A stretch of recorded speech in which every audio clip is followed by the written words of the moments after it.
Galo kongero kwebaza gwe achekumidde ku STV program toli weka amanya Maria Dan okubeera nga njikwanjulira gwe ne yakatweyungako. Oh God, sorry for you, you've missed. Naye of course nga omulembe we gwakyuka osobola ogenda ku Facebook account yaffe STV Uganda nobeera nga olaba conversation eno yonna gye yatandikidde eya Jennifer Nabumba muwala yakolako mu nsizi w'Abawarabu nga olunaku olwaleero she's living a testimony life nti ayina obujulizi nti abaala gye bakaabira. For her, she's rejoicing, she's happy where she is. Nti Buwarabu yetabwevu mandoza ne bamugamba olunaku olwaleero addeyo akyasobola okuddayo. So she's a woman olunaku olwaleero yakola association. But as I told you in the beginning nti nakozeho ka simple research nendabanga mu mwaka gwa 2019 twalabanga abaana emitwalo 4 be batwalibwa mu nsi z'Obuwarabu mu Arab Emirates okubeera nga bakola emirimu gino egy'obwakadaama. Naye olunaku olwaleero nagezezaako okunoonyereza in this year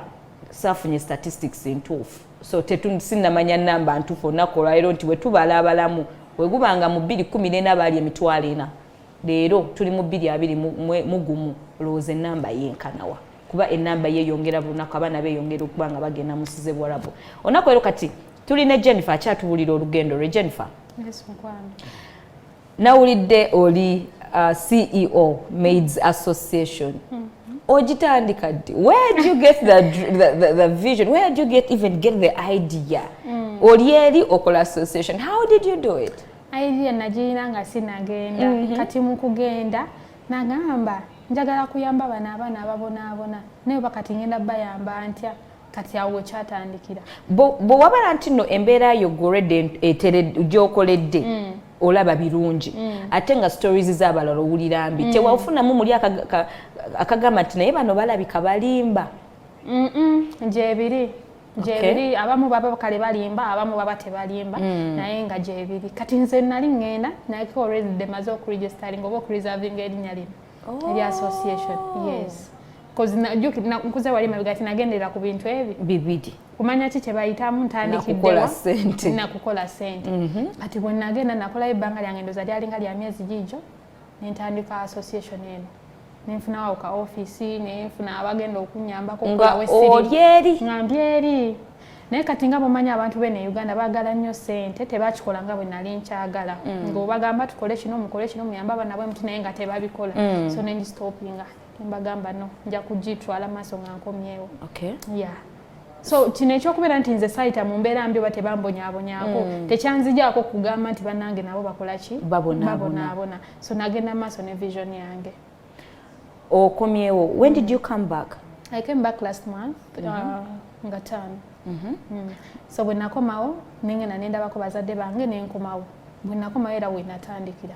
Abaana bano babonaabona. Waliyo has anyone ever approached you agambe nti waliwo akunyumize ku mboozi ye? Of course bajjanga mu inbox yange era nayambako k'abaana ab'enjawulo nga nkyali ate neeri nga bayambira naku online naye nga nkozesa bano abaali eno. Nabayambako waliwo abaana abaali babiri abaali stuck baali Saudi Arabia ne mbayambako ne bakomawo. Ng'obayamba otya? Oba yangamba yafunamu obuzibu ne mukamawe ngayagala kyusa kiyumba. Omu yali agakyusa kiyumba ne bamukyusiza ne njogera n'aba office ne bamukyusa nafuna ennyumba endala omulaye yali ayagala kudda muyambako. Aba office eri mu nsi z'Obuwarabu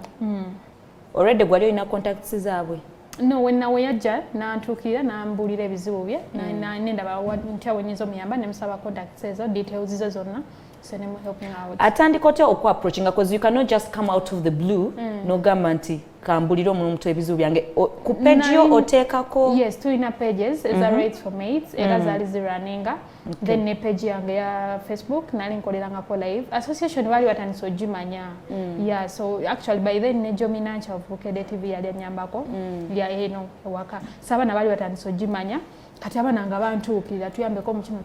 kino but because intene wakaje nalindesewo nti bana ino bayamba tebali okumulamwa. Yes, bali batunulira sente je nasindise sente tukole kino nga bo kye bakola ki kye baliko. So nanga tebali okumulamwa tebagenda yamba bana nenkola ki nenkigala. Yes. So kati tutandise abana sofa wakayambako woberedde eri bana bameka boyambyeko kubeera nga ebizibu byabwe bibeera resolved. abo benkugambe babiri then abalabe nayambako baali eno nti bo bakomawo nga tebalina ntandikwa nina skills mpa abana skills abo abavaayo nti tolina ntandikwa sabala nembayigiriza enviiri abo abali mu kukola baking I have like 10. Okay. Oyina somero nti mubateeka ani abasomesa? No, si somero naye nga balina we bayigira. Balina we bayigira. Kyengamba nti oli bwakugamba kati ngaba abaaliwo abali e Uganda already nga bakomyewo tebalina ntandikwa wabagamba nti ugenda kusomero bweriti like kyenjagala okumanya nti nedda nti kati bwe bantuukira ne mbasindika ku office ne mbasindika nina mami wange anyambako treasurer w'ekibiina kino so ne mbasindika nagenda n'abanyambako so ewaka ewa mami wange tukola baking si mami eri mu kyalo nina mami wange eno so nemba muweereza nagenda n'abakolako tulina we bayigira enviiri but it's not a school nti somero nga boolaba nti nkyezimba just nafuna ekifo kitono nnyo nenkola muguni nti wano bajja yigira nga wano enviiri bayigire abekyalani bagende even aba baking bagende wali so mami wange n'abakolako ne babeera abo abaana abataalina ntandikwa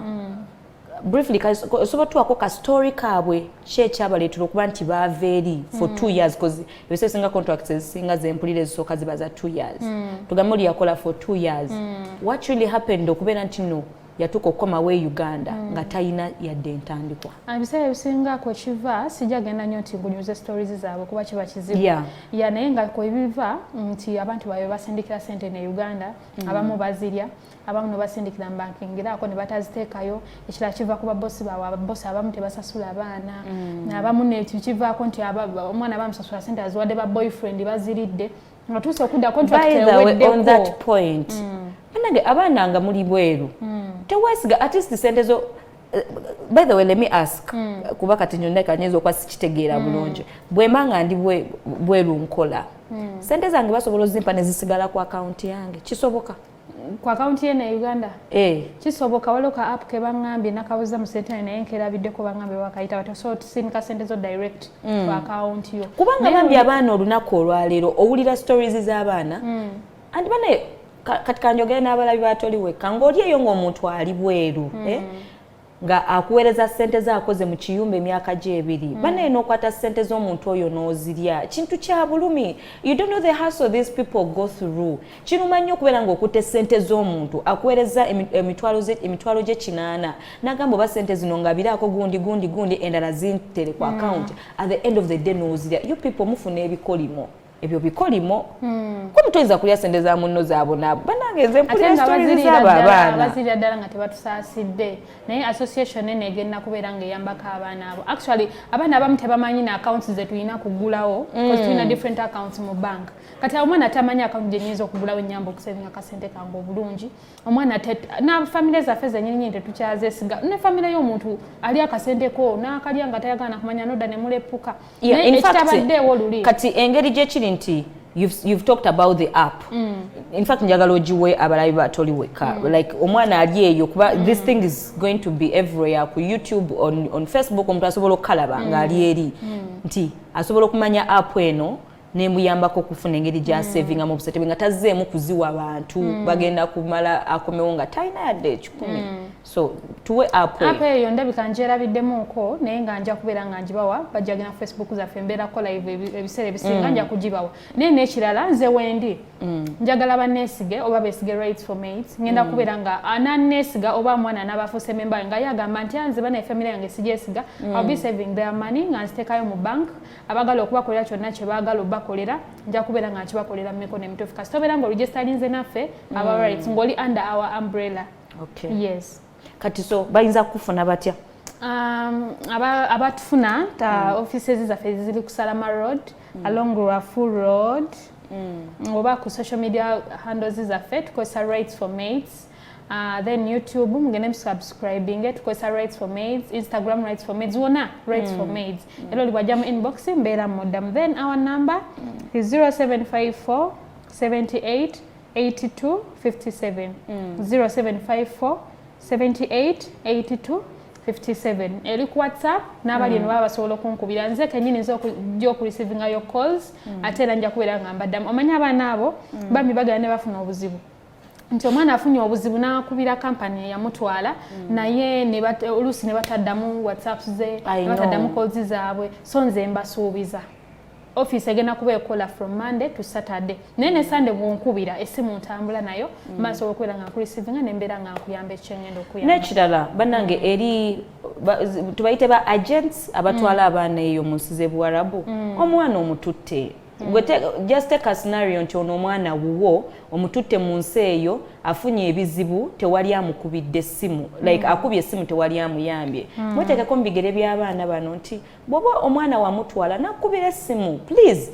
return to their calls. I mean, listen to them. Baba balina ebizibu bye bayitamu naye ogolo okubola wako wafuna ssente omuntu omututte alaba ng'ekintu kiwedde takyalinawo kintu kyagamba nze kasita nakola ogwange namutwala nafuna ezange. And by the way kambuze kwene ensonga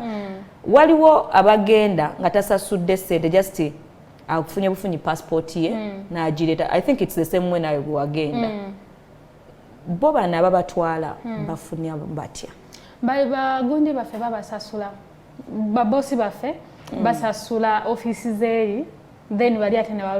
ne basasula bana abeeno kino kintu kirina kubeera kyabwererwa kwanti companies zaffe baagala nnyo ki ssente naye nga bali abantu batusasulira okuva ku medical passport buli kimu ffe tetulina kuteeka muffe balina tuyita ne bakugamba jangu okole ki ogende oba yes oba ogende okole naye companies okwanizagala ssente zifuna wonna zifuna ku mwana ate ne zifuna ne kuki kyokka ate nti ekinnuma nti batufunako omusimbi mungi but bw'obakubira ng'ofunye ekizibu tebatuyamba so kinnuma nnyo era rights for mates evuddeyo okubeera ng'ekola ki eyamba ekyokubiriza kye nanisabye gavumenti eyongeza abaana omusaala bannange tukola nnyo naye gavumenti tefuddeeyo kulaba nti eyongeza abaana omusaala yes ekyokubiri ekirala abaana bali bakola from Monday to Sunday omwana tawumuddemu abaana bano bandibadde basetingawo ba gavumenti etune mu kintu kino ne gavumenti yeeri abalina good embassies bakitunulemu at least omwana abeereyoko ne day off omwana afune ku bwongo obw'omulamu yes obulowooza n'okulowooza for her life for his life n'ekirala ekyasaba companies zino nti abaana bano batandika okubeera nga basayininga contracts zaabwe before ng'omwana tanagenda omwana agenda okutuuka mu kiyumba era ebintu byetugenda okubeera nga tutandikirako salary of day off twagala kubeera nga tutandika ku kintu kya contract omwana bamutuusa wali kati nganze bakutuusa mu kiyumba kiriko floors nnya waliwo famire ejjudde buli mwana yawasizaawo manyi bo bawasiza mu nnyumba buli mwana yawasizaawo kati ng'olina okulabirira okuva ku yawasa eyesooka ebisenge byonna ogende ng'obirongoosa bonna olina obbafumbira olina obbooleza olina obbagololera so at least contract eno wabeerewo kugamba endagaano eya online n'abantu bali omwana agenda okugenda nga ategedde nti bosi wange njogedde naye ngenda kukolera flows bweziti omwana asayininge contract eno ng'ategedde kikyakola ki asooka afune conversation ne bosi wo weeri banyumyemu olaba ne Uganda nti omuntu waba n'afuna maid okuva e Masaka basooka ne bakuwa n'oyogera naye n'omugamba kakati ojjanca kakati obiki like ne munyumyamu ne waluba lunaku lumu oba bbiri wabawe eyinza okuba nga lunaku lumu bbiri naye wabawo entegeeragana eyo gye mufuna. I think these people should also do the same. N'akasente omwana aveeno nga bamugayo ogenda funa kyenda n'atuuka eri ne bamuwasa nga tokyalina kyakuzza kubanga temwakyogerako tokyadde eno wabula olina kutuula okole ki waliwo abatera ogamba mbu ssente zaabwe bazitema nti bano ababatwala okuva e Uganda bwe mugenda being that osasudde obufunyi passport ticket bagikusasulidde waliwo ssente ze bakusalako buli mwezi ku musaala gwo bano abatwala no kisinzira ogenze kola mulimu ki and kisinzira ani akututte kati webeera company emirimu mpozi gino gitali gya kiyumba gy'ojja nti giri maybe 4 million nga obadde toyina ne bakuteekamu ne bagawo ojja sasula naye gino emirimu gy'ekiyumba gino sinagiwulirako nnyo keesa eyo mpozi kati nze nga nze wano bw'osanga oba ekisa akutwalira obweyo kuba nze saabasasula then bw'osanga ate abalala akugamba nze nkutadde miliyoni zange 3 kumba akulima because obeera toyina ky'omanyi ate obeera na desperate gwe kimu ky'oyagala kugenda kati gwe bwetuuka eri ng'otandika kukola ng'okola ki kumbe your boss has paid for everything. Yes. Mukama abagweko bantu mmwe. So abagweko byebyo bingi nnyo ebintu bye tugenda okubeera nga tulwanako twagala okuteekawo tugenda ku registeringa twagala okumanya namba era tugatandika na registration era tuli mu ku registeringa twagala tumanye namba y'abaana bameka abali ebweru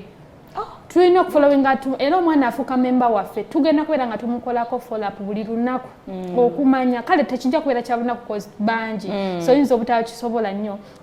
buli mwezi tujja kubeera nga tufaayo okulaba buli mwana bamusasudde njagala ba maids kino bakikotinge bulungi nti abeera afuuse memba waffe association eno egatta ba maids bonna but omwana anabeera afuuse memba waffe ajja kubeera nga afiibwako nnyo kiringa wonogenda mu ssomero gwe nosasula school fees naye noosasulayo ne teacher akakalala akomwana wo so anaabafuuse memba ffe tugenda kubeera nga tumufaako nnyo okusinga ate anaaba atakoze eki so tubakubiriza buli mwana abeere nga registeringa with the right for maids abeere mu umbrella yaffe so that nti tubeera tumukolako bannanga ate abaana bambi abalaba ebintu bino aba maids make sure tebabafera waliwo basobola okujja ne babagamba nti they are under her ne babafera so enamba ndowooza mugifunye negundi ne Facebook accounts zaabwe zonna social media handles zaabwe muzifunye so be conscious ate oleme kuferebwa kuba oyinza okwesanga oli asose kugamba sonkopeyo emitwalo 10 mpayo emitwalo 2 okuyingira ate si nabali bokka abali eri n'abaana kati abali mu planning okugenda ebweru nga gweyagala okubeera safe eri obulamu bwo oba okugamba nti nze singa naagenda kangende nigestaringa n'abaana bantu nga sinagenda babeere nga bakola ki bankolako follow-up kati ekibiina kyammwe kino mwaki registeringa waki is it under the government yes mukwano tukolagana ne Ministry of Labour tugera tukolagana ne government so babere gundi tewali nti oba bagenda kubafera nti oba tubalyeko sente zaabwe simanyi batukole kinno tugenda kubafaako kubanga akirimu naye akibaddemu amanyi kiki kyemuyitamu so mu expecting ebirungi byerere yeah then nekirala tulina aba professional lawyers eri abo abaana abaakomawo nga gomanyi simanya wasanga ennyumba yo bakulimba wasanga sente zo baziridde simanya wasanga kwegamba simanya kampani gundi yali ya sente zange kampani gundi ne ebintu webito omwana wange ali eri ali ku deportation tebamuzza simanya nga gweweetaaga nsonga zo tulina aba professional lawyers babwerere if you register with the right that is so good that is so tubalina gwe jangu nsanga ku office yange gwompekesyo nkuregisteringe ngambe nti nze gundi yali ya sente zange ngenda kugoberera omusango ogwo okuva gye gwatandikira ng'omalirize nga totaddemu wadde mpulira njagadde okujja nange oba ngende nkole kuba baba nga waliwo ekitongole ng'ekyo nga kimprotectinga why not weekiri era nga tolinnya kugenda bweru nga toyise mu rights era nja kusaba companies actually kano kankayisewo nti companies ezo bwe muba mulabe kuba ekitongole ng'ekyo kyali kikyali kipya tebannaba kimanya ne buli akitegerako at least gamba omwana wo nti ffe tulina ekitongole ekigenda okubeera nga kibafaako mwe temutwala just mukola ku nsonga zaabwe tukola ku nsonga zaabwe kulaba tujja tutya amaziga g'abaana bano kubanga okukaaba kususse then abaana abafa we have tulina gundi company gyetwakoze naye partnership ajja kubeera nga enyambako to transport their body but not kuba jeri kati kiriwa kiti nti tugenda kuyambako companies zino singa omwana abeera afiiriddeyo nti kubanga kiri expensive mo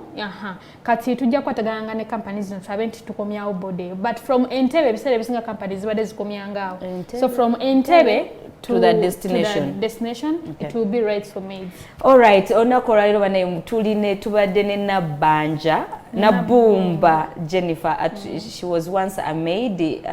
onako raliro tunyumiriza story ye bambi she has a very good heart that's what I would say kuba bowulira ebintu byayina vision ye we need such people in the country twetaaga abantu ngabo mu nsi yaffe eno tubeetaaga kuba muyina ebintu byemukola nga birungi bizaamu amanyi so now you're giving hope to eri omwana abadde aweddemu essuubi ate nze ngamba kubiriza bagende bakole sente gyeziri bagende yes okubonaabona gye kulinayo okubonaabona sikufa they should go hustle get money bakomewo basilenge bakole bazimbe bakole businesses zaabwe babeereko ba CEO nga by the way still on that point tubagambe abaana abagenda ebweru bw'okomawo please don't spend your money anyhow bajja wano sente azikoze azistruggling ate nojja wano n'otandika genda ku beach n'otandika kusilayinga n'otandika banange ensonga eyo ennumira ddala bannange omwana n'akwata akakadde boyfriend amukubidde amugambye kino mu butuufu omwana n'awaayo akakadde kinga olaba bannange obeera na musajja waka ng'obeera naye naye ng'akulekamu n'agenda jaga how about oli by the way no tobanenya nawulirako still about the same thing nawulirako embozi nti waliwo abaana abalenzi abatandise omuze nti omwana omuwala abeera wano bwakulaba nti nno osobola okugenda ebweru n'okola n'anoonya engeri gy'ogenda kati bw'ogenda yakitwala nga ggwe akutute nga bizinensi ye nti bw'ogenda olina ssente z'ogenda omuwa ne wesanga nga omuvubuka ali wano e Uganda naye ng'alina abawala aba bali mu nsi za Buwarabu bakola nga buli mwezi he's very sure afunayo oba katugamba omwala afuna akakadde ng'ali very sure nti ku kakadde ako alina kaataano teka scenario abaana bali bana buli omu amufunako emitwalo 5 at the end of the day bukadde bumeka bukadde bubiri tataddemu investment kale tugambe yateekamu ko waneeno ng'omuntu agenda oba amufunidde passport agenze kati omuntu bw'atyo ng'afunye ssente bwezityo golowooza asalirwawa bwakuteekamu naye tosobola mu bubeera no like kyeŋŋamba nti waliwo abaana abamu abawala abatakimanya nti bano abalenzi babali mu bakola mu ssente nti babeere so conscious no nekira kyetugenda okubeera nga tukolako tugenda kunoonyereza companies ki ennungi eziri wasa okubeera nti zitwala abaana abo ezirina ebisaanyizo so tunaba tuzizudde tujja kubeera nga tubuulira abaana tujja kubeera nga ffe ffennyini omwana bwajja tugamba nti mugende mu kampani bweti yetwala abaana obulungi wakati abantu bakifudde nfunira oba business kigambo oba kiwoomu okukibawa balina engeri gye bafuddemu ekintu kino bano abantu abatwala abantu ebweru nti they don't even mind of where they are taking these people nti oli asobola n'okukola ekintu kye nga mazima talina gyakutwala nga talina n'akukozesa buli kimu n'okikola buli kimu n'akulinyisa ennyonyi n'agamba ogenda e Kenya obeeko gw'osangawo n'ogenda nga tolina gw'osanzeewo naye nga jjukira amaze okukola mukati be oba ogambye agamba nti ogenda kumpa akakadde kwali abamu nga bo takutwala nga tomaze muwa akakadde be babamu b'osanga so you people Nabumba has told us nti bw'oba ogenda ebweru tolina kusasula kasita owuli omuntu ng'akugamba mitwalo simanya ku akakadde olyoka ogende I think they shouldn't no sigenda kukigamba bwe nti tetulina kusasula naye bw'ogenda mu kampani muyitire nnyo mu kampani cause kino ekya human trafficking tukivumirira era tugenda kirwanyisa kubanga olaba mu Oman tetulinayo embasi gyembadde naye omanyi abaana abali mu Oman nenjawo webuze bayitawa mubaana abantu ababa bakukusa gundeterayo omukozi nze nawe nkutwala ogendera mu Oman naye tetulinayo embasi omwana ne bwafuna ekizibu talina wagenda kulaga so tukivumiranisa kuvumirira yenna naye nze nyanya abaana bagende bakole naye batya genda mu kampani ne bwe naaba ekusabyeyo tugeze oba emitwalo 5 oba emitwalo kuba bayinza ogaleta emitwalo 5 kwe kuli medical kwe kuli passport ekyo which is okay yeah emitwalo 5 it is okay sasula bakutwale naye ngoma nti oyitidde mu kampani oba okitegeera oba sekyogambe all rights for maids yajja tulwanira abakampani bamanyi okwefuula kangende mu rights for maids nze ndigestalinge babeere nga bakola ki bakolako follow ne family yange sigyesiga bajja kulya sente zange kangende mu rights for maids bajja kubeera nga bantera akasente kange actually maasi eyo nekya kyendi mu kugira kuba nti kale covid abaana tebakyasoma ngenda kufuna bursaries yes era nateka applications zange ne banga ati bajja kunzamu okusoma koze eki naye kakati nga aba rights for maids mwe tubeesige tutya mutwesiga olw'ensonga nti ngambe ntya titugenda kubeera nga tukolagana wamu ne government tetuli mu makubo makyamu okay kyengezaako gamba nti omuntu bw'aba yagala okukonfaminga by'oyogera akikola tekwaliwo abamu waliwo enkola eti kati nga bw'olaba UNEB nti UNEB onookakasa results zo onyiga bwoti ne bwoti okakasa nti okay essomero lino liri registered under the Ministry of Health nti onyiga bwoti ne bwoti n'okakasa nti essomero lino liri registered under the Ministry of Health kati mwe tukoza tunyiga biki okakasa nti rights for maids eri under the Labour and the Ministry of Labour basachinge kwebiri baba sowerero gira bantu eri fully registered teri mu makubo machamu okay obo sogina ku Google yes no searching nti no company registered fully nti kino techina mbuzibu yes okay baba so researching yes njaga kwebaza mwenna bali ku social media platform yafu that is Facebook STV Uganda Angabire Shakiro gamba you both smart balavu bale kusima Kutesa Timothy you're saying it's your birthday of course mwenaba maliriza nya wishing her birthday Musoke Luka agamba she's beautiful I think yeah and then Indagire Beto gamba walayi bakomererwe I think and then JB Messenger gamba guys keep on praying the guy is not yet banange bana abantu be Uganda of course tuli beba abantu abadde ku Facebook yaffe n'abalala bakyaliko bangi. Yes, omulabi watuleka tuli mu kumanya emboozi ebifa mu nsi z'Ebuwarabu ku baana abakolera mu mayumba be muyita bakadaama. Batuli mu kumanya ku mboozi zaabwe, ku stories zaabwe. Bane kino kyonja kiddamu over and over again. I'm so happy for Jennifer. Nti ye Jennifer ebintu bye byamwanguyira. For the 2 years she was in Oman, ebintu byamwanguyira, and today ye muntu gwe tugamba nti no alivinga obujulizi nti bujulizi eri abalala nti woba ogenze Oman, first of all be focused, be determined, know the reason why you've gone there. Tokkiriza sente z'okuziwa abantu mumpeerezaayo kino mpeerezaayo mugambe woba oyagala kuwa sente naawe erinnyo gye tomala gasigolo na sente abaana abagenda neyefuula nti agenda kuyamba wa buli owa famire. Omwana naabanga yakagenda olwokuba kati bamusasudde ekyenda akirabanga akugamba amazeeyo agenda kuyamba buli wa famire naye nga ye ng'omutanabaawo kwesetingirawo kantu nti oba kaakano atandika oyamba maama tetuganya abantu abo mubayambe naye sooka ogambe nti oke bampadde ekyenda nze kansooke neetera wali 5 nga 8 nsooke nfune kyenkola ki oba bw'oba ogenze sooka oddire emyezi gino egisooka kale 3 sookayo gino 3 kandabe mamange oba kyobuzibu bwonna obubeerawo then tandika okwesevingirawo kubanga ebbanga ligenda kugwa emanyi contract eri tugirabanga ennene nti myaka egi naye etuuka ekiseera ng'etuuse ng'obuzayo emyezi 5 nga mbutuufu ku account toyinaako nga tokyagiza mabega tosobola kurenwalinga because tosobola kurenwalingayo emyezi 3 simanya mwaka oba olina giddamu emeka 2 so nze kyembakubiriza abaana musevinga akasente kammwe bulungi mulekerawo okubeera nga nti mwefuula nti mwe muyamba buli omu kubanga abo b'oyambye bw'onodda nga tolina ky'olina tebagenda kukubeererawo bagenda kuseka bagambe kati ono yali atwewanirako ayaze no nakati nate ne beerabira nti gwe wakola ki wabayambako so nze kyembagamba save your money well yamba we ya necessary si buli omu nti esimanya wano wannuma kakati bangobye rent singa watewagenda teyandi musasudde yes so beebereremu omukozi mukasira kano kenyini njagala